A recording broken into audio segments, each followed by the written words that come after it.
secrétaire général et administrateur délégué de RCDAO. Ce n'est pas des postes où on nomme, hein. Ce sont des postes où on élit quelqu'un. Mais avant de t'élire, il faut être membre de la structure. Nous sommes une ASBL. Et les ASBL, conformément à la loi de 2002, a des règles de fonctionnement. L'ASBL, c'est quoi? On appelle ça association à but non lucratif. Donc, ces règles de fonctionnement conformément à la loi belge. Je précise que depuis le 22 septembre 2018, jusqu'à l'heure où je vous parle, le conseil d'administration dont je suis membre et qui paye régulièrement n'a jamais siégé. Je ne connais même pas les membres. C'est lui qui m'envoie les noms des membres à la réunion, à l'Assemblée générale. J'ai rencontré que son fils et j'ai rencontré M. Marco Sanguinetti, son complice notoire. Je l'ai rencontré au PACO, qui n'a jamais voulu m'accorder une séance de travail, malgré qu'il s'est dit vice-président d'une organisation. Le minimum, lorsqu'on tient un conseil d'administration, le minimum, c'est de dire, voilà l'état financier de l'organisation, à ce jour où nous prenons nos fonctions. Mais jusqu'à l'heure où je vous parle, je n'ai jamais eu la situation financière. Et dans le journal Fracmat, il y a un communiqué qui a été signé par M. Marco Sanguinetti, se disant membre fondateur de RCDAO, qu'il dit dans son communiqué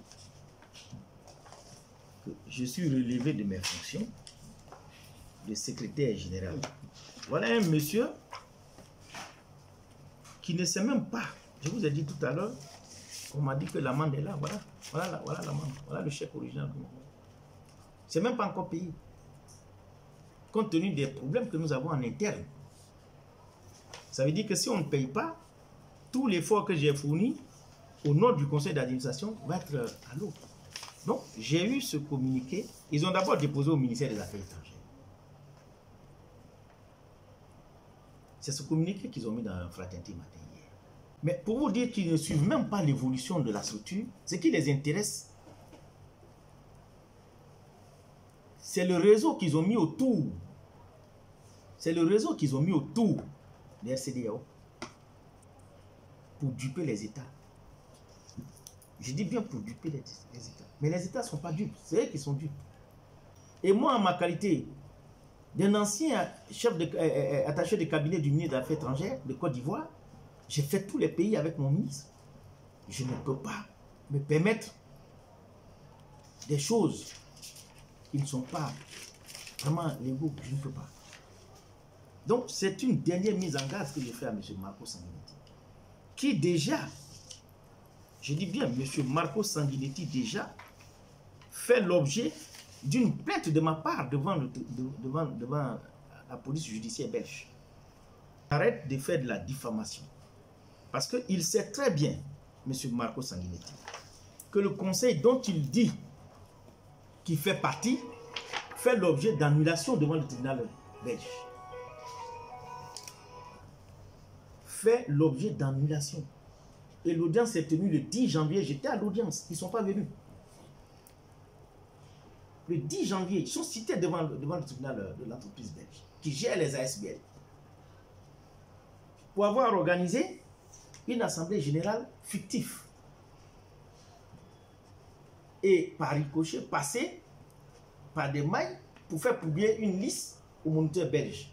Donc, depuis lors, le moniteur belge est saisi que cette assemblée est illégale et qu'elle a été convoquée par des gens qui ne sont pas à jour de leur cotisation et que le dossier est devant le tribunal de l'entreprise en Belgique. Donc, dès lors où ils sont au courant qu'il y a un jugement qui s'est tenu le 10 janvier 2020 à Bruxelles, mais il ne faudrait pas qu'ils se promènent pour dire qu'ils sont membres de ce conseil d'administration qui est fictif. Deuxième point, c'est qu'ils ne peuvent pas, tellement qu'ils sont omnibulés par le fonctionnement de leur réseau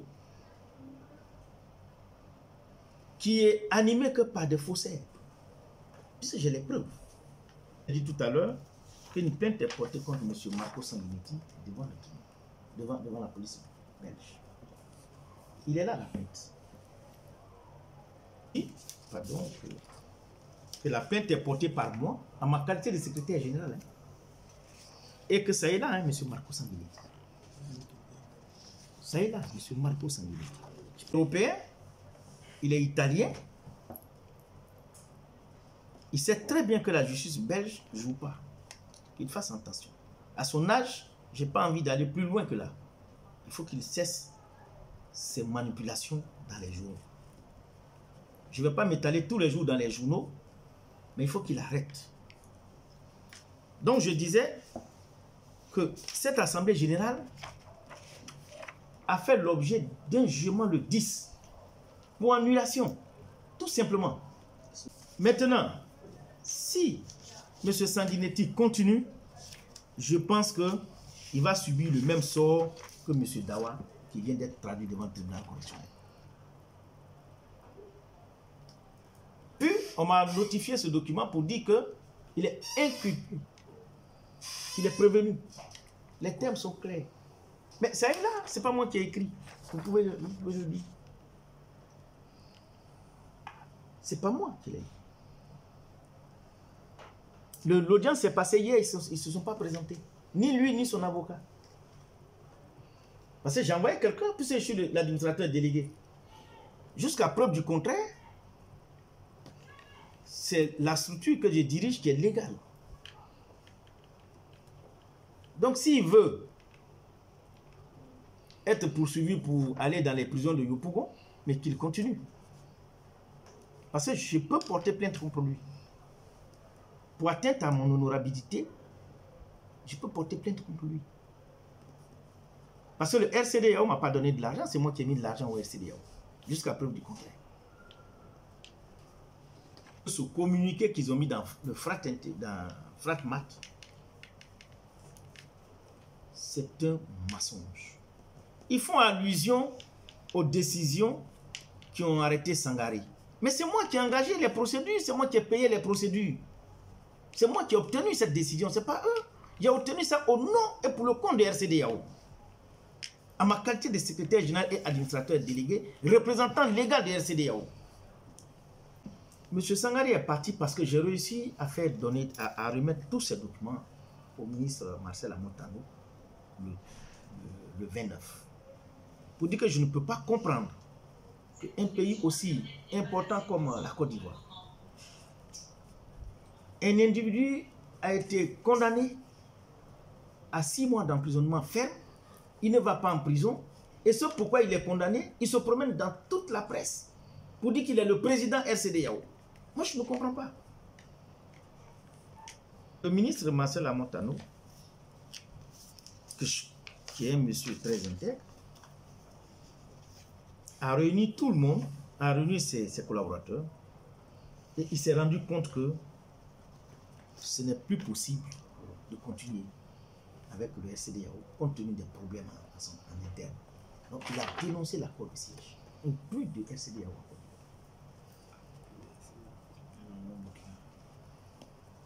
Plus. Il a raison. Je voudrais remercier le ministère des Affaires étrangères pour leur parfaite coopération et leur patience pendant 6 ans.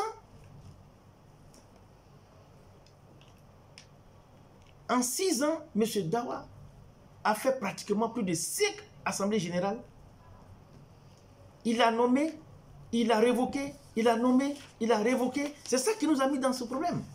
Le RCDAO existe bel et bien, c'est une organisation de droit belge. La preuve, c'est moi qui suis installé en Belgique, ça fait 14 mois que je suis en Belgique. Le CNDC, je les ai rencontrés. C'est le Centre national de coopération au développement, je les ai rencontrés. J'ai rencontré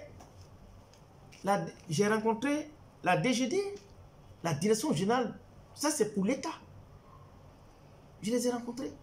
Ils m'ont donné tous les documents pour faire l'agrément. Je suis en train de le terminer. De RCDAO. au nom et pour le compte des membres qui sont à jour de leur cotisation et qui payent et qui sont soucieux du devenir réel de cette association. Depuis 2012, plusieurs nominations de représentants résidents ont été notifiées au ministère des Affaires étrangères, de même que plusieurs représentants résidents s'y sont présentés. Mais on peut pas, pour un pays, on ne peut pas envoyer plusieurs représentants. Mais ça obéit au fonctionnement de M. Dawa et M. Sanguinetti pour extorquer de l'argent aux gens. C'est tout. Et ils ne prennent pas ça pour faire fonctionner la structure. C'est ce qui est malheureux. Ils ne sont même pas au courant. Ils ont envoyé leur communiqué le 30, alors que l'adhésion est sortie depuis le 30. Ils ne sont même pas au courant. Ça veut dire qu'ils ne suivent même pas le fonctionnement de RCDAO, en toute sincérité. C'est moi qui ai remis à Maître Kona pour transmettre le dossier à Sangari. Pour dire que ce que j'ai évité là, on est obligé d'arriver à là. Parce que c'est adressé à Sangari. Mais c'est le ministère qui m'a appelé pour venir chercher. Parce qu'ils savent. L'intoxication faite par M. Sanguinetti et M. Dawa a atteint ses limites. A atteint ses limites. Pour terminer, au jour d'aujourd'hui, comme je vous l'ai dit, le gouvernement belge a demandé un rapport d'activité et un rapport financier du RCDAO. Le rapport, il est là, il est prêt. Je pense que M. Sanguinetti fera mieux de venir mettre ça en cause que de faire des communiqués inutiles. Parce que 3 158 000, y compris les arriérés qu'eux, ils ont laissés, hein, que nous avons payés. Bruxelles. Parce qu'il faut un siège. Vous ne pouvez pas demander, vous ne pouvez pas être une organisation dévolue au développement et puis vous êtes dans la rue. C'est pas possible. Le téléphone ici, c'est RCDAO, c'est pas mon nom. Donc, j'ai mis tout cet argent de ma poche. Ce n'est pas que je suis un philanthrope, non. J'ai mis ça de ma poche dans l'espoir qu'on allait redresser la structure. Hein? Dans l'espoir qu'on allait redresser la structure pour permettre à tout un Ivoirien, à toute la communauté africaine, pratiquement, de bénéficier de l'aide. Parce que ce qui ne le sait pas, c'est que si nous sommes agréés, si nous avons l'agrément du roi, 80% des projets que nous présentons sont financés par la Belgique. C'est les 20% que nous finançons. C'est pourquoi que je me suis engagé à mettre tous mes fonds pour redresser la structure. Mais malheureusement, il y a un réseau de mafieux dont Dawa et Sanguinetti sont à la tête. Stocker des fonds. Mais moi, je ne peux pas m'inscrire dans cette logique-là. Non. J'ai été quand même conseiller spécial d'un chef d'État d'un pays. J'ai été attaché du cabinet du ministère des Affaires étrangères de Côte d'Ivoire. J'ai travaillé pour le cabinet de la présidente de la Côte d'Ivoire. Il y a des choses que je ne peux pas faire. Est en train de se refaire. Le conseil d'administration fantôme qu'ils ont fait sera annulé et ce conseil d'administration, le tribunal belge va autoriser la mise en place d'un nouveau conseil d'administration où le tribunal va dissoudre